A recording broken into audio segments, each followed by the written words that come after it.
എല്ലാവർക്കും നമസ്കാരം. വാർത്താവിശേഷങ്ങളുടെ പുതിയൊരു എപ്പിസോഡിലേക്ക് സ്വാഗതം. കുറച്ചു മുമ്പാണ് മനോരമ ചാനലിൽ ഒരു അഭിപ്രായ സർവേ നമ്മുടെ ഷാനി പ്രഭാകർ അവതരിപ്പിച്ചത്. ജോണി ലൂക്കാസ് ഒക്കെ ഉണ്ടായിരുന്നു അതിന്റെ ആ സർവേ സംബന്ധിച്ചുള്ള ചർച്ചയിൽ. അതിൽ രസകരമായ കുറച്ച് കാര്യങ്ങളുണ്ട്. അതിലെ ഒരു പരാമർശം എന്താണെന്ന് വെച്ചാൽ, അല്ലെങ്കിൽ ഒരു ചോദ്യം, ഈ സർവേയിൽ ഉന്നയിച്ച ഏറ്റവും പ്രധാനപ്പെട്ട ഒരു ചോദ്യം എന്ന് പറയുന്നത് ഇടത് സർക്കാർ തുടരണോ എന്നുള്ളതാണ്. ഇടത് സർക്കാർ തുടരണോ എന്നുള്ള ചോദ്യത്തിന് തുടരണം എന്ന് പറയുന്നത് 44.7%. ശ്രദ്ധിക്കണേ, 44.7% പേർ പറയുന്നു ഇടതു ഭരണം തുടരണം. അതേസമയം ഇടതു ഭരണം വേണ്ട, തുടരണ്ട എന്ന് പറയുന്നത് 50.4%. 50.4% തുടരണ്ട എന്ന് പറയുന്നത്. അപ്പൊ സ്വാഭാവികമായും വേണം, തുടരണം എന്ന് പറയുന്നത് 44. ഇതിന്റെ ഇടയിലുള്ള ഒരു വ്യത്യാസം എന്ന് പറയുന്നത് 6% മാത്രമാണ്. പക്ഷെ നമ്മൾ മനസ്സിലാക്കേണ്ടതെന്ന് അറിയോ, ഇടത് ഭരണം വേണ്ട എന്ന് പറയുന്നത് ആരൊക്കെയായിരിക്കും പറയാ? UDF-ഉം NDA-യും, അതായത് BJP-യും UDF-ലും വിശ്വസിക്കുന്ന ആൾക്കാരൊക്കെ പറയും ഇടതുപക്ഷ വരണ്ട. അത് 50% ഉള്ളൂ. നേരെ മറിച്ച് ഇത് വേണം എന്ന് പറയുന്ന ആൾക്കാർ 44 ഉണ്ട്. അപ്പൊ ഇതിൽ മുന്നിൽ നിൽക്കുന്നത് ആരാണ്? ഈ 44%. മറ്റേ സ്പ്ലിറ്റ് ചെയ്തു പോകും. ഈ 50% എന്നുള്ള സ്പ്ലിറ്റ് ചെയ്തു പോകും. അപ്പോൾ ഈ ഒരു, അതായത് മനോരമയുടെ ഈ ഒരു സർവേ അനുസരിച്ച് കേരളത്തിൽ ഇനി ആകത രണ്ട് മാസം തികച്ചില്ല. ഈ വരുന്ന തിരഞ്ഞെടുപ്പിൽ ഇടതുപക്ഷത്തിനാണ് മുൻകൈ, ഇടതുപക്ഷമാണ് അധികാരത്തിൽ വരേണ്ടത് എന്ന് 44% പേർ പറയുമ്പോ വേണ്ട എന്ന് പറയുന്ന 50%-ത്തിൽ ആ വോട്ട് വിഘടിച്ചു പോവുകയാണ്. ഒരു ഭാഗം കോൺഗ്രസിനും ഒരു ഭാഗം BJP-ക്കും പോകും. അങ്ങനെ വിഘടിച്ചു പോകുമ്പോൾ ഇവിടെ വിജയിക്കുന്നത് ആരായിരിക്കും? CPM ആയിരിക്കും. ഇത് ഇവരെ ഒരു 15ഓളം ചോദ്യങ്ങള് ചോദ്യാവലിയുമായി ബന്ധപ്പെട്ടിട്ടാണ് ഈ ഒരു സർവേ കേട്ടോ. പക്ഷെ ഈ 15 ചോദ്യങ്ങളിൽ ഇവർ ഈ ഒരു ചോദ്യം എന്ന് പറയുന്നത് യഥാർത്ഥത്തിൽ ഒരു 12ാമത്തെ ചോദ്യമായിട്ടാണ് ഈ ഒരു ചോദ്യം. ഞാൻ ഇപ്പം പറഞ്ഞ ഈ ചോദ്യം കേട്ടോ, അതായത് ഇടതുപക്ഷം തുടരണോ, ഇടത് സർക്കാർ തുടരണോ എന്നുള്ളത് ഇവരുടെ ഒരു 12ാമത്തെ ചോദ്യമായിരുന്നു. പക്ഷേ ഈ ചോദ്യം പ്രസക്തമാകുന്നത് എപ്പോഴാണെന്ന് വെച്ചാൽ, ഇവര് ഈ ചർച്ച ചെയ്യാതെ പോയൊരു കാര്യമുണ്ട്. ഇങ്ങനെ ഒരു അഭിപ്രായം വന്നത് യഥാർത്ഥത്തിൽ ഈ വരുന്ന തിരഞ്ഞെടുപ്പ് കേരളത്തിൽ ഇന്നേ വരെ നടന്ന തിരഞ്ഞെടുപ്പ് പോലെയല്ല. കാരണം ഇതേവരെ നടന്ന തിരഞ്ഞെടുപ്പിൽ ഏറ്റവും പ്രധാനമായിട്ട് UDF അല്ലെങ്കിൽ LDF, അത്രയേ ഉള്ളൂ. LDF പോയാൽ UDF വരും, UDF വന്നാൽ LDF പോകും, LDF വന്നാൽ UDF പോകും. അത്രയും മാറി ഇങ്ങനെയുള്ള ഒരു കളിയായിരുന്നു ഇത്ര കാലം നടന്നത്. പക്ഷേ അതായത് ഈ വരുന്ന തിരഞ്ഞെടുപ്പിൽ BJP എന്ന് പറയുന്ന പാർട്ടി ഏതാണ്ട് കഴിഞ്ഞ തിരഞ്ഞെടുപ്പുകളിൽ, ലോക്സഭാ തെരഞ്ഞെടുപ്പിലും അതിനുശേഷം വന്ന തദ്ദേശ തെരഞ്ഞെടുപ്പിലൊക്കെ 15%-ൽ കൂടുതൽ വോട്ട് നേടിക്കൊണ്ട് ചില പ്രത്യേക മണ്ഡലങ്ങളിൽ 20, 22, 25 ശതമാനം വരെ വോട്ട് നേടിയ 35ഓളം മണ്ഡലങ്ങളിൽ 35ഓളം നിയമസഭാ മണ്ഡലങ്ങളിൽ 35,000-ഓളം വോട്ട് നേടിയ എന്ന് പറഞ്ഞാൽ ഏറ്റവും ഈ രണ്ട് മുന്നണികളോട്, LDF-നോടും UDF-നോടും മുട്ടാൻ പാകത്തിൽ വളർന്നു വരുന്ന BJP കൂടി ഈ വരുന്ന തിരഞ്ഞെടുപ്പിൽ സജീവമാകുന്നതോടെ സംഭവിക്കാൻ പോകുന്നത് നല്ല പൊരിഞ്ഞ ത്രികോണ മത്സരമായിരിക്കും സംഭവിക്കുക. അങ്ങനെ പൊരിഞ്ഞ ത്രികോണ മത്സരം സംഭവിക്കുമ്പോ CPM-നെതിരായ വികാരം, CPM എന്ന് പറയുന്ന പാർട്ടിന് വേണ്ട, CPM-ന്റെ ദുർഭരണം അത്രമാത്രം ജനങ്ങൾ അസ്വസ്ഥരാണ്. അതിലാർക്കും സംശയമൊന്നുമില്ല. CPM എന്ന് പറയുന്ന ഈ പിണറായി വിജയന്റെ തോന്നിയാസം, പിണറായി വിജയൻ മാത്രമല്ല, പിണറായി വിജയന്റെ ഈ മന്ത്രിസഭയിലെ ഓരോരോ മന്ത്രിമാരുടെയും എന്താ പറയാ, നിങ്ങൾ ഇങ്ങനെ എണ്ണെടുത്തോ. വീണ ജോർജ് ചെയ്തുകൊണ്ടിരിക്കുന്ന തോന്നിവാസങ്ങൾ, അല്ലെ, വീണ ജോർജ് ചെയ്തുകൊണ്ടിരിക്കുന്ന തോന്നിവാസങ്ങൾ, അങ്ങനെ ഓരോരോ മന്ത്രിമാരും ഇവിടെ ചെയ്തുകൊണ്ടിരിക്കുന്ന തോന്നിവാസങ്ങൾ അക്കമിട്ട് എഴുതിയാൽ, അല്ലെങ്കിൽ ഇത് മനസ്സിലാക്കിയാൽ ഒരു മനുഷ്യൻ പോലും വോട്ട് ചെയ്യില്ല. അപ്പോൾ ഈ ഭരണവിരുദ്ധ വികാരം എന്നുള്ളത് CPM-നെ തുരത്താൻ വേണ്ടിയിട്ട്, CPM-നെ ഇവിടുന്ന് മൂടോടെ പിഴുതെറിയാൻ വേണ്ടിയിട്ടുള്ള ഭരണവിരുദ്ധ വികാരം വരുമ്പോ ഈ ഭരണവിരുദ്ധ വികാരം സ്പ്ലിറ്റ് ചെയ്തു പോകുന്നു. ഒരു വിഭാഗം കോൺഗ്രസിലേക്ക് പോകുന്നു, മറ്റൊരു വിഭാഗം ശക്തമായിട്ട് BJP-യിലേക്കും പോകുന്നു. അങ്ങനെ ത്രികോണ മത്സരം ശക്തമാകുമ്പോൾ ഇവിടെ രക്ഷപ്പെടുന്നത് ഈ കാട്ടുകള്ളന്മാരാണ്. അപ്പോൾ ഞാൻ എന്താ പറയാ, ഈ അഭിപ്രായ സർവേ കണ്ടപ്പോൾ എനിക്ക് എന്റെ മനസ്സിൽ തോന്നി, അല്ലെങ്കിൽ എനിക്ക് അനുഭവപ്പെട്ടത് ഇതാണ്. ഈ സർവേയിലെ ഏറ്റവും പ്രധാനപ്പെട്ട കാര്യം എന്തായാലും മനോരമ സർവേയാണ്. മനോരമ സർവേ എന്ന് പറയുമ്പോൾ തീർച്ചയായും ഇതിൽ കോൺഗ്രസിനോട് അനുഭാവപൂർണമായ, അല്ലെങ്കിൽ കോൺഗ്രസിന് ഒരു മുൻകൈ, അല്ലെങ്കിൽ കോൺഗ്രസിന് ഒരു മേൽക്കൈ അത് വരുന്ന രീതിയിലൊക്കെയാണ് ഇവർ ഈ സർവേ തയ്യാറാക്കിയത്. അതൊക്കെ ശരിയാണ്, അതൊക്കെ നമുക്ക് മനസ്സിലാക്കാവുന്നതേ ഉള്ളൂ. ആ ചർച്ചയിൽ അല്ലെങ്കിൽ ഈ ഒരു സർവേയിൽ പോലും പ്രകടമാകുന്നത് ഇതാണ്.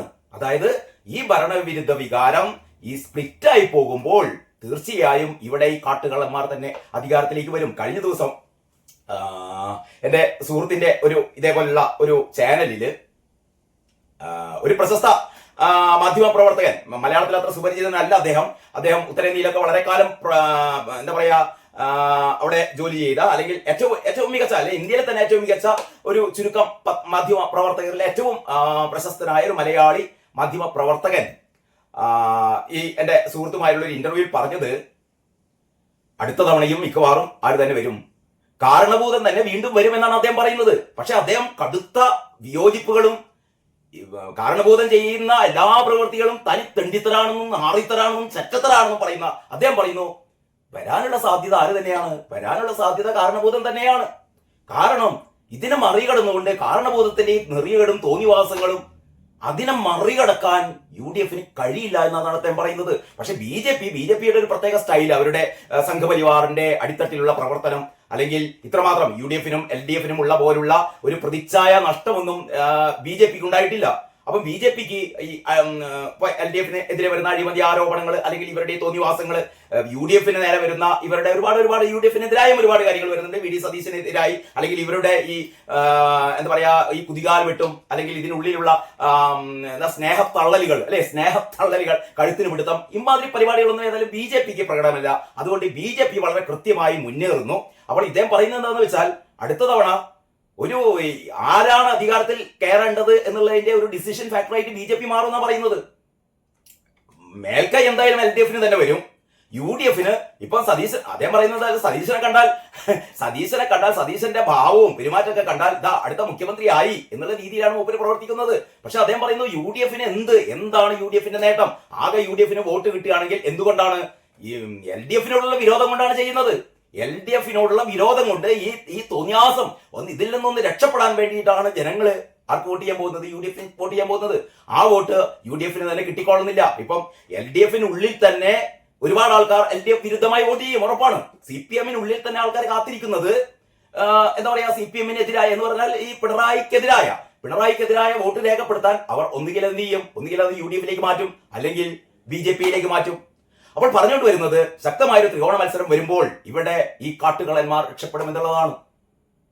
അപ്പോൾ ഈ വരാൻ പോകുന്ന തിരഞ്ഞെടുപ്പിൽ നമ്മളിങ്ങനെ കണക്കൊക്കെ കൂട്ടിയിരിക്കുമ്പോൾ നമ്മൾ വ്യത്യസ്ത ഘടകങ്ങളൊക്കെ ആശ്രയിച്ച്, അല്ലെങ്കിൽ വ്യത്യസ്ത ഘടകങ്ങളെയൊക്കെ പരിഗണിച്ചുകൊണ്ട് അടുത്ത തവണ അധികാരത്തിൽ വരാൻ പോകുന്നത് UDF ആണ്, BJP നല്ല പ്രകടനം കാഴ്ചവെക്കും എന്നൊക്കെ പറയുമ്പോഴും LDF ഈ ഒരു അടിയൊഴുക്കും ഇത്തരത്തിലുള്ള ശക്തമായ ത്രികോണ മത്സരം വരുമ്പോൾ പിണറായി വിജയൻ തന്നെയായിരിക്കും എന്ന് പറഞ്ഞാൽ ഒരുപക്ഷെ മനുമോനായിരിക്കട്ടോ, ഒരുപക്ഷെ അധികാരം മനുമോനിലേക്ക് കൈമാറ്റം ചെയ്യും, അല്ലാതെ KK ശൈലജയ്ക്ക് കൊടുക്കില്ല.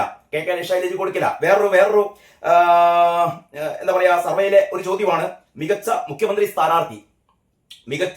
സ്ഥാനാർത്ഥി പിണറായിക്ക് 21% വോട്ടാണ് കിട്ടുന്നത്, വി.ഡി. സതീശന് 25% കിട്ടുന്നുണ്ട് കേട്ടോ. മികച്ച മുഖ്യമന്ത്രി സ്ഥാനാർത്ഥി ആര് എന്നുള്ള ചോദ്യത്തിന് ഏറ്റവും കൂടുതൽ ആൾക്കാർ വോട്ട് ചെയ്തത് വി.ഡി. സതീശനാണ്. അതൊരു പക്ഷേ മനോരമയുടെ ഒരു ചായ്വ് പ്രകടമാക്കിക്കൊണ്ട് വി.ഡി. സതീശന് 25%, പക്ഷെ തൊട്ടടുത്ത് തന്നെ പിണറായി ഉണ്ട് 21%. പിന്നെ വേറെ 2 ആൾക്കാരും കൂടി ഉണ്ട്, 2 അല്ല 3 ആൾക്കാരും കൂടി ഉണ്ട്. അതില് KK ശൈലജയ്ക്ക് കിട്ടുന്നത് 10%. KK ശൈലജ മുഖ്യമന്ത്രിയായി കാണാൻ വെറും 10% പേർ മാത്രമേ ആഗ്രഹിക്കുന്നുള്ളൂ. അതേസമയം രാജീവ് ചന്ദ്രശേഖറിന് 11.1% വോട്ടുണ്ട്. അപ്പൊ രാജീവ് ചന്ദ്രശേഖർ എന്താ പറയാ മുഖ്യമന്ത്രി ആവണം എന്ന് ആഗ്രഹിക്കുന്നത് എന്തായാലും CPM-കാർ ആഗ്രഹിക്കില്ല, കോൺഗ്രസ്സുകാർ ആഗ്രഹിക്കില്ല, അത് BJP-കാരെല്ലാം ആഗ്രഹിക്കുള്ളൂ. ആ BJP-കാര് 11.1% രാജീവ് ചന്ദ്രശേഖർ മുഖ്യമന്ത്രി ആവണം എന്ന് ആഗ്രഹിക്കുന്നു. സുരേഷ് ഗോപിയും കൂടിയും ഇതിൽ ഒരു ഓപ്ഷൻ ആണ് കേട്ടോ. പക്ഷെ സുരേഷ് ഗോപിക്ക് 2.2% കിട്ടുന്നുള്ളൂ. അതുകൊണ്ട് ഞാൻ പറയുന്നത്, ശൈലജയ്ക്ക് രാജീവ് ചന്ദ്രശേഖറിനേക്കാൾ താഴ്ന്ന എന്ന് പറഞ്ഞാൽ CPM-ലെ ആൾക്കാർ ഇത്ര വലിയ ഒരു എന്താ പറയാ മെജോറിറ്റി CPM-ലെ ആൾക്കാർ ഉണ്ടായിട്ട് പോലും KK ശൈലജ കിട്ടുന്നത് 10% മാത്രമാണ്. അപ്പൊ പൊതു സമൂഹത്തിൽ ടീച്ചറമ്മയുടെ നുണകൾ, ഇപ്പൊ വി.ഡി. സതീശന്റെ നുണകൾ എന്നൊക്കെ പറഞ്ഞിട്ട് DYFI-കാര് എന്താ പറയാ ഒരുപാട് സന്ദേശങ്ങൾ, ഒരുപാട് പ്രചാരണങ്ങളൊക്കെ നടത്തുന്നുണ്ട്. വി.ഡി. സതീശന്റെ നുണകൾ പറയൽ മത്സരം യഥാർത്ഥത്തിൽ വി ഡി സതീശന്റെ നുണ പറയൽ മത്സരമല്ല വേണ്ടത്, കെ കെ ശൈലജയുടെ നുണ പറയൽ മത്സരമാണ്. ഏറ്റവും കൂടുതൽ കഴിഞ്ഞ സമീപകാലത്തെ ഏറ്റവും കൂടുതൽ നുണ പൊതുസമൂഹത്തോട് പറഞ്ഞത് കെ കെ ശൈലജയാണ്. ഇമ്മാതിരി നുണ, പെരുന്നുണ അല്ലെ, പെരുന്നുണകൾ പറഞ്ഞത് കെ കെ ശൈലജയാണ്. ഇപ്പൊ തൊഴിലുറപ്പ് പദ്ധതി കൊണ്ടുവന്നത് ഇടതുപക്ഷമാണ്. പിന്നെ ഓണത്തിന് ഇവിടെ മാത്രമേ എന്ത് കൊടുക്കുന്നുള്ളൂ, ഈ അലവൻസ് കൊടുക്കുന്നുള്ളൂ, തുടങ്ങി ഒരുപാട് കാര്യങ്ങൾ. ഈ പറഞ്ഞ ഏറ്റവും അവസാനം മുഖ്യമന്ത്രി ആ പെൺകുട്ടിയെ ചീത്ത പറഞ്ഞല്ലോ, മാറി നിൽക്കുന്നു പറഞ്ഞല്ലോ. അതിന് കെ കെ ശൈലജ പറഞ്ഞതാണ് അങ്ങനെയല്ല പറഞ്ഞത് എന്ന് പറഞ്ഞാൽ വായ തുറന്നാൽ ടീച്ചർ അമ്മ പങ്കാളത്തിന് മാത്രമേ പറയുള്ളൂ. അപ്പൊ അതാണ് എന്താ പറയാ മികച്ച മുഖ്യമന്ത്രി സ്ഥാനാർത്ഥി. അടുത്ത വേറെ ചോദ്യം, പ്രതിപക്ഷ നേതാവിന്റെ പ്രകടനം എങ്ങനെയുണ്ട് കേട്ടോ. വി ഡി സതീശന്റെ പ്രകടനം 33.2% നല്ലതെന്ന് പറയുന്നത്, ശരാശരി 24% പറയുന്നു. എന്ന് പറഞ്ഞാൽ രണ്ടു കൂടി കൂട്ടുമ്പോൾ നല്ലതും ശരാശരിയും കൂട്ടിച്ചേർത്താൽ ഒരു 57% ആൾക്കാർ തൃപ്തരാണ് പ്രതിപക്ഷ നേതാവിന്റെ പ്രകടനത്തിൽ. മോശം എന്ന് പറയുന്നത് 35.6%. ഈ 35.6% ചിലപ്പം സതീശൻ വിരുദ്ധ കോൺഗ്രസ്സുകാരുണ്ടാവും കേട്ടോ, സതീശൻ വിരുദ്ധ കോൺഗ്രസ്സുകാരുണ്ടാകും. മറ്റൊരു ചോദ്യം, അയ്യപ്പ സംഗമം, ഈ അയ്യപ്പ സംഗമത്തിൽ, ആഗോള അയ്യപ്പ സംഗമത്തിൽ തട്ടിപ്പ് നടന്നു എന്ന് നിങ്ങൾ കരുതുന്നുണ്ടോ? അതൊരു അലമ്പ് ചോദ്യമാണ്. ആഗോള അയ്യപ്പ സംഗമത്തിൽ തട്ടിപ്പ് നടന്നു എന്നുള്ളത് പകൽ പോലെ യാഥാർത്ഥ്യമായ കാര്യമാണ്. എങ്കിൽ അങ്ങനെ ചോദ്യം, ഈ അയ്യപ്പ സംഗമത്തിൽ തട്ടിപ്പ് നടന്നിട്ടുണ്ട് എന്ന് കരുതുന്നുണ്ടോ? അപ്പൊ അതില് 67.7% ആൾക്കാരും തട്ടിപ്പ് നടന്നു എന്ന് ഞങ്ങൾ വിശ്വസിക്കുന്നു. 67.7% പേരാണ് പറയുന്നത് അയ്യപ്പ മഹാസംഗമത്തിൽ തട്ടിപ്പ് നടന്നു എന്ന് ഞങ്ങൾ വിശ്വസിക്കുന്നു. ഈ വിശ്വസിക്കുന്നില്ല എന്ന് പറയുന്ന 19.3% ആൾക്കാരുണ്ട് കേട്ടോ. അയ്യപ്പ മഹാസംഗമത്തിൽ അല്ലെങ്കിൽ ആഗോള അയ്യപ്പ സംഗമത്തിൽ തട്ടിപ്പ് നടന്നിട്ടില്ല. പിണറായി വിജയന് 1.25 ലക്ഷത്തിന്റെ കട്ടില് വാങ്ങിയത് നല്ലതാണ്, മറ്റേ പരവതാനി വാങ്ങിയത് നല്ലതാണ്. 3.85 ലക്ഷം രൂപ പിണറായി വിജയന് വേണ്ടി ഒറ്റ രാത്രി ഉറങ്ങാൻ വേണ്ടിയിട്ട്, പള്ളി ഉറങ്ങാൻ വേവേണ്ടിയിട്ട് അനുവദിച്ചത് ശരിയാണ്. 150 കട്ടില് വാങ്ങിയത് നല്ലതാണ്. ഈ 600 ആൾക്കാർ പങ്കെടുത്തതിന് 5000 ആൾക്കാർക്ക് സദ്യ കൊടുത്തത് നല്ലതാണ്. അവിടെ 38 ലക്ഷത്തിന്റെ കലാപരിപാടി നടത്തിയത് നല്ലതാണ്. ചുരുക്കി പറഞ്ഞാൽ 8.22 കോടിയുടെ ഈ ശുദ്ധ തോന്നിയാസം നടത്തിയത് നല്ലതാണ് എന്ന് പറയുന്ന അടിമക്കമ്മികൾ എത്രയുണ്ട് അറിയോ? 19.3%. മാത്രമല്ല അഭിപ്രായം ഇല്ല എന്ന് പറഞ്ഞ ആൾക്കാർ 13 ഉണ്ട്. അപ്പൊ 20, 13, 33, 32% ആൾക്കാർ. അപ്പൊ നമ്മൾ ഈ അടിമക്കമ്മികൾ, അന്തം കമ്മികൾ എന്നൊക്കെ പറയുന്ന ടീമുണ്ടല്ലോ, അവര് വളരെ സജീവമാണ്. അവർ പറയുന്നത് ആഗോള അയ്യപ്പ സംഗമത്തിൽ ഒരു തകരാറില്ല, ആഗോള അയ്യപ്പ സംഗമത്തിൽ ഒരു വെട്ടിപ്പ് നടത്തി. ദേവസ്വം ബോർഡ് പ്രസിഡന്റ് തന്നെ, പുതിയ പ്രസിഡന്റ് കെ ജയകുമാർ തന്നെ പറയുന്നു ഇതിൽ മുഴുവനും അബദ്ധമാണ്. മൂപ്പര് തന്നെ കണ്ടു തള്ളിപ്പോയി. 5000 ആൾക്കാർക്ക് എന്ത് സദ്യ എന്നൊക്കെയാണ് മൂപ്പര് ചോദിക്കുന്നത്. ആ കണക്കൊക്കെ ഇവര് തിരുത്താൻ വേണ്ടി പോവുകയാണ്. പക്ഷെ അടിമക്കമ്മികൾ പറയുന്നു കണക്ക് തിരുത്തൊന്നും വേണ്ട, ആഗോള അയ്യപ്പ സംഗമത്തിൽ എന്ത് നടന്നിട്ടില്ല, ഒരു വെട്ടിപ്പും തട്ടിപ്പും നടന്നിട്ടില്ല എന്ന് അടിമക്കമ്മികൾ പറയുന്നു. വളരെ രസകരമാണ് ഈ സർവേ ഫലങ്ങൾ. മറ്റൊന്ന്, കേരളത്തിലെ ഏറ്റവും വലിയ പ്രശ്നം എന്താണെന്ന് ചോദിക്കുന്ന ചോദ്യത്തിന് 30.3% ആൾക്കാർ, ഏറ്റവും കൂടുതൽ ആൾക്കാർ പറയുന്നത് തൊഴിലില്ലായ്മയാണെന്നാണ്. കേരളത്തിലെ ഒരുപാട് പ്രശ്നങ്ങളിൽ കേരളത്തിലെ ഏറ്റവും ജനങ്ങൾ അഭിമുഖീകരിക്കുന്ന ഏറ്റവും വലിയ പ്രശ്നം, 1 തൊഴിലില്ലായ്മ, 2 അഴിമതി, 3 വിലക്കയറ്റം. അങ്ങനെയാണ് അതിന്റെ ഒരു ഓർഡർ. ഏറ്റവും കൂടുതൽ തൊഴിലില്ലായ്മയാണ് പറയുന്നത്, മറ്റൊന്ന് അഴിമതിയാണ് പറയുന്നത്, മൂന്നാമത്തത് വിലക്കയറ്റമാണ് പറയുന്നത്. ശരി, പിന്നെ അടുത്ത ഒരു ചോദ്യം, കേരള സ്റ്റോറി 2 എന്ന് പറയുന്ന സിനിമ, അതിന്റെ ട്രെയിലർ ഇറങ്ങിയല്ലോ. അതിനെതിരെ ബീഫ് ഫസ്റ്റ് ഒക്കെ നടത്തിക്കൊണ്ടിരിക്കുകയാണ്. അപ്പൊ ഈ കേരള സ്റ്റോറി കേരളത്തെ മോശമാക്കുന്നുണ്ടോ എന്ന ചോദ്യത്തിന് സിനിമ ഇറങ്ങിയിട്ടില്ല, ട്രെയിലറെ കണ്ടിട്ടുള്ളൂ. അപ്പൊ ട്രെയിലറിന്റെ ഒരു അടിസ്ഥാനത്തിൽ ഇത് കേരളത്തെ മോശമാക്കുമോ എന്നുള്ളതിന് 42.7% ആൾക്കാർ പറയുന്നു മോശമാക്കും എന്നാണ്. 42.7% പറയുന്നത്. ഇതിന്റെ ഏറ്റവും വലിയ രസം 42.7% മാത്രമേ പറയുന്നുള്ളൂ ഇത് മോശമാക്കുമെന്ന്. മെജോറിറ്റി പറയുന്നത് മോശമാക്കില്ല എന്നാണ്. എന്ന് പറഞ്ഞാൽ ഇത്തരം സിനിമകൾ ചില പ്രത്യേക സിനിമകൾ മാത്രം ഇവിടെ പ്രദർശിപ്പിക്കാൻ പാടില്ല. എമ്പുരാൻ വന്നു കഴിഞ്ഞപ്പം എമ്പുരാനില് ഗുജറാത്തിൽ നടന്ന ഈ വംശഹത്യയെ സംബന്ധിച്ചിടത്തോളം ഏറ്റവും എന്താ പറയാ, അവിടെ നടന്ന ഹൈന്ദവ വേട്ട, അല്ലെങ്കിൽ ഹിന്ദുക്കൾക്ക് നേരെ നടന്ന, പ്രത്യേകിച്ചും ആ സബർമതി എക്സ്പ്രസിലൊക്കെ ഉണ്ടായ അഗ്നിബാധ, അതൊന്നും കാണിക്കാതെ അതിന് പകരം മുസ്ലിം വേട്ട മാത്രം കാണിച്ചുകൊണ്ട് ഒരു മതത്തെ മാത്രം പ്രീണിപ്പിക്കുന്ന രീതിയിലുള്ള സിനിമ എടുത്തപ്പോൾ അത് മഹത്തായ സിനിമയായിരുന്നു. അതിനെതിരെ ഈ സംഘപരിവാർ ഭാഗത്ത് നിന്ന് എന്താ പറയാ ആരോപണങ്ങൾ ഉന്നയിച്ചപ്പോൾ, അല്ലെങ്കിൽ പ്രതിഷേധം ഉന്നയിച്ചപ്പോൾ അത് കുറ്റം പറഞ്ഞ ആൾക്കാരാണ് ഇപ്പൊ കേരള സ്റ്റോറി 2 അത് കാണിക്കാൻ പാടില്ല എന്ന് പറയുന്നത്. അപ്പൊ ഇതൊക്കെ എന്ന് പറഞ്ഞാൽ ഇപ്പൊ ടി പി ചന്ദ്രശേഖരന്റെ നമ്മുടെ മൊയ്തുക്കാരന്റെ സിനിമ, മൊയ്തു താഴത്തിന്റെ സിനിമ, TP51 എന്ന് പറയുന്ന സിനിമ, ടി പി ചന്ദ്രശേഖരന്റെ കൊലപാതകവുമായി ബന്ധപ്പെട്ട സിനിമ ഇവിടെ പ്രദർശിപ്പിക്കരുത്. അത് പ്രദർശിപ്പിക്കാൻ വേണ്ടി തയ്യാറായ എന്താ പറയാ തിയേറ്റർ വരെ അടച്ചുപൂട്ടിച്ച ആൾക്കാരാണ് ഈ പറയുന്ന ബിരുദന്മാര്. ഇവരാണ് പറയുന്നത് അഭിപ്രായ സ്വാതന്ത്ര്യം എന്നൊക്കെ പറയുന്ന ആൾക്കാരാണ് പറയുന്നത് കേരള 2 വേണ്ട എന്ന്. പക്ഷെ ഏതായാലും കേരളത്തിലെ 50% കൂടുതൽ ആൾക്കാർ പറയുന്നു ഇതുകൊണ്ട് വലിയ കാര്യമൊന്നുമില്ല, ഇതുകൊണ്ട് വലിയ പ്രശ്നമൊന്നുമില്ല എന്ന് പറയുന്നു. മറ്റൊന്ന്, ശബരിമലയിൽ യുവതീ പ്രവേശനം അനുവദിക്കണം. ശ്രദ്ധിക്കണേ, ശബരിമലയിൽ യുവതീ പ്രവേശനം അനുവദിക്കണം. അതായിരുന്നല്ലോ കേരള സർക്കാരിന്റെ നിലപാട്. നേരത്തുള്ള നിലപാട് ഇപ്പോഴുള്ള നിലപാട് തന്നെയാണ്. അതിൽ മാറ്റം വരുത്തിയതായി നമുക്കറിയില്ല. സുകുമാരനാര് പറയുന്നു മാറ്റം വരുത്തിയെന്ന് നമുക്കറിയില്ല. പഴയ നിലപാട് തന്നെയാണ്. അതിന്റെ ഇടയ്ക്ക് ഇപ്പം ഗോവിന്ദൻ ഒക്കെ പറയുന്നുണ്ട് ഞങ്ങള് വിശ്വാസികളുടെ കൂടെയാണെന്ന്. പക്ഷെ ഇവരുടെ അവിടെ കൊടുത്ത പണ്ട് ആരുടെ കാലത്ത്, VS-ന്റെ കാലത്ത് അവിടെ കൊടുത്ത ഇവരുടെ എന്താ പറയാ, സുപ്രീം കോടതിയിൽ കൊടുത്ത ഇവരുടെ ഒരു സത്യവാങ്മൂലം എന്ന് പറയുന്നത് ആചാര ലംഘനമാണ്. അപ്പൊ ഈ ശബരിമലയിൽ യുവതീ പ്രവേശനം അനുവദിക്കണം എന്ന് സർക്കാർ സത്യവാങ്മൂലം നൽകണോ എന്ന ചോദ്യത്തിൽ നൽകണം എന്നാണ് 24% ആൾക്കാർ പറയുന്നത്. യുവതീ പ്രവേശനം അനുവദിക്കണം എന്ന് പറഞ്ഞാൽ അങ്ങനെ അനുവദിക്കോ? യുവതീ പ്രവേശനം അനുവദിക്കണം എന്ന് 24% ആൾക്കാർ പറയുന്നു. സർക്കാർ അങ്ങനെ ചെയ്യണം എന്ന് പറഞ്ഞാൽ 24% ആൾക്കാർ ആഗ്രഹിക്കുന്നു ഇടത് സർക്കാരിന്റെ പുരോഗമന ആശയങ്ങൾ അതിനനുസരിച്ച് നിൽക്കണം. പക്ഷെ നൽകരുത് എന്ന് പറയുന്നത് 57.7% ഉണ്ട്. വിശ്വാസികൾ പറയുന്നു നൽകാൻ പാടില്ല, യുവതികളെ പ്രവേശിപ്പിക്കണം എന്ന് പറയുന്ന ഒരു നിലപാട് സർക്കാർ എടുക്കാൻ പാടില്ല എന്ന് പറയുന്നത് എത്രയാണ്? 57.7%. കേട്ടോ. ഇനി പ്രധാനമന്ത്രിയുടെ പ്രകടനം എങ്ങനെ? അത് ഈ സർവേന്റെ ഇടയിൽ ഒരു ചോദിച്ച മറ്റൊരു ചോദ്യമാണ്. പ്രധാനമന്ത്രിയുടെ പ്രകടനം എങ്ങനെയെന്ന്. നല്ലത് എന്ന് പറയുന്നത് 28.6%, മോശം എന്ന് പറയുന്നത് 45%. പ്രധാനമന്ത്രിയുടെ പ്രകടനം മോശമാണെന്നാണ് 45% ആൾക്കാർ ഈ സർവേയിൽ പറയുന്നത്. എന്തായാലും UDF-കാരും മോശമാണെന്ന് പറയും, CPM-കാരും മോശമാണെന്ന് പറയും. അതിൽ പ്രത്യേകിച്ച് അത്ഭുതമൊന്നുമില്ല കേട്ടോ. ഏതായാലും മോശം എന്ന് പറയുന്നത് 45.2% അല്ലേ ഉള്ളൂ. ശരിക്ക് യഥാർത്ഥത്തിൽ ഈ പറയുന്ന കോൺഗ്രസ്സുകാരും ലീഗുകാരും CPM-കാരൊക്കെ പ്രധാനമന്ത്രിയുടെ പ്രകടനം മോശമാണെന്ന് പറയുകയാണെങ്കിൽ 45.2% അല്ല വരിക എന്ന് പറഞ്ഞാൽ പ്രധാനമന്ത്രിയുടെ പ്രകടനം നല്ലതാണ് എന്നുള്ള അഭിപ്രായം ഇവിടുത്തെ CPM-കാർക്കുണ്ട്, കോൺഗ്രസ്സുകാർക്കുണ്ട്, ലീഗുകാർക്കുണ്ട് എന്നുള്ളതിന്റെ ഒരു ബി ജെ പി അനുകൂല സർവേ ആണ് ഇതിപ്പം. BJP-ക്കാണ് ഇതുകൊണ്ടുള്ള ഒരു നേട്ടം കിട്ടിയതെന്നാണ് ഞാൻ മനസ്സിലാക്കുന്നത് കേട്ടോ. മറ്റൊന്ന്, കേരളത്തിൽ ഏറ്റവും കൂടുതൽ ജനപിന്തുണ ഉള്ള ആള് മോദിയാണോ രാഹുലാണോ എന്നുള്ളൊരു ചോദ്യം.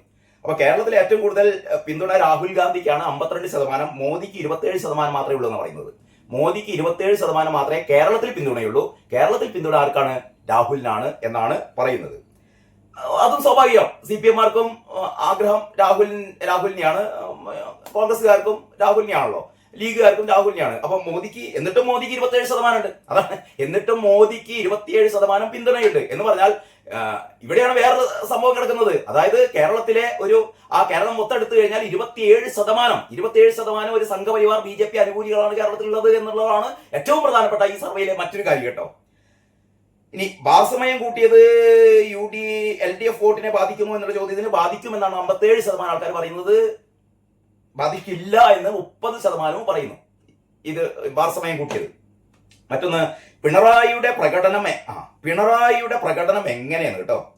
പിണറായിയുടെ പ്രകടനം എങ്ങനെ? മോശം എന്ന് പറയുന്നത് 48%, നല്ലത് എന്ന് പറയുന്നത് 29%.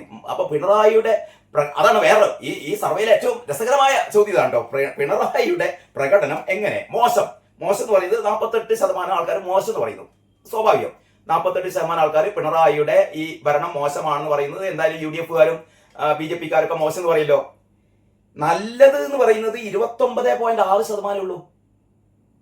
അതിന്റെ അർത്ഥം എന്താ? CPM-കാര് തന്നെ പറയുന്നു പിണറായിയുടെ ഭരണം നല്ലതല്ല. മനസ്സിലായില്ലേ? അപ്പോൾ ഇതൊക്കെയാണ് വളരെ വളരെ രസകരമായ ഒരു അഭിപ്രായ സർവേ ആയിരുന്നു. ഈ സർവേ യഥാർത്ഥത്തിൽ ഞാൻ നേരത്തെ പറഞ്ഞ പോലെ മലയാള മനോരമ നടത്തിയത് ഇത് VD സതീശിന് ഒരു എഡ്ജ് ഉണ്ടാക്കാൻ വേണ്ടിയിട്ട്, അല്ലെങ്കിൽ കോൺഗ്രസിന് ഒരു സാധ്യത ജനങ്ങളുടെ ഇടയിൽ അത്തരം ഒരു പ്രതീക്ഷ ഉണർത്താൻ വേണ്ടിയിട്ട് രൂപപ്പെടുത്തിയ ഒരു സർവേ ഒക്കെയാണ്. പക്ഷേ ആ സർവേ ചില സത്യങ്ങൾ വിളിച്ചു പറയുന്നു.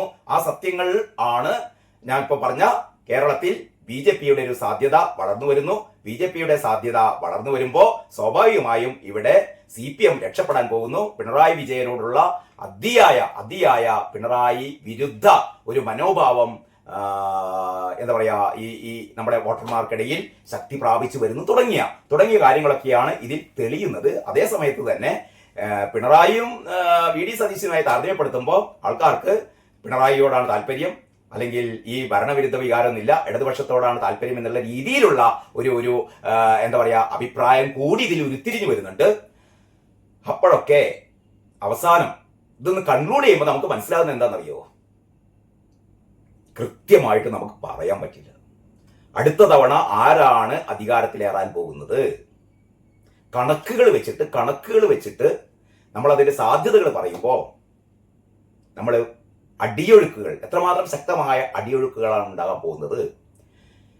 അപ്പോൾ വീണ്ടും മൂന്നാം തവണയും പിണറായി തന്നെ അധികാരത്തിൽ വന്നാലും അത്ഭുതപ്പെടേണ്ട എന്നുള്ളതാണ് ഈ സർവേ നമ്മളോട് പറയുന്നത്. തൃപ്തിയായില്ല എല്ലാവർക്കും. എന്നാലും മലയാള മനോരമയുടെ അല്ലെങ്കിൽ മനോരമ ന്യൂസിന്റെ സർവേ ആണ്. അതിലെത്രമാത്രം സത്യസന്ധതയുണ്ട് എന്നുള്ള ഒറ്റ സമാധാനം മാത്രമേ നമുക്കുള്ളൂ. വരാനിരിക്കുന്നത് വഴിയിൽ തങ്ങില്ലല്ലോ അല്ലെ? വരാനിരിക്കുന്നത് വഴിയിൽ തങ്ങില്ല. അതുകൊണ്ട് ബാക്കി കാര്യങ്ങൾ നമുക്ക് അടുത്ത വീഡിയോ ചർച്ച ചെയ്യാം. എല്ലാവർക്കും നന്ദി, നമസ്കാരം.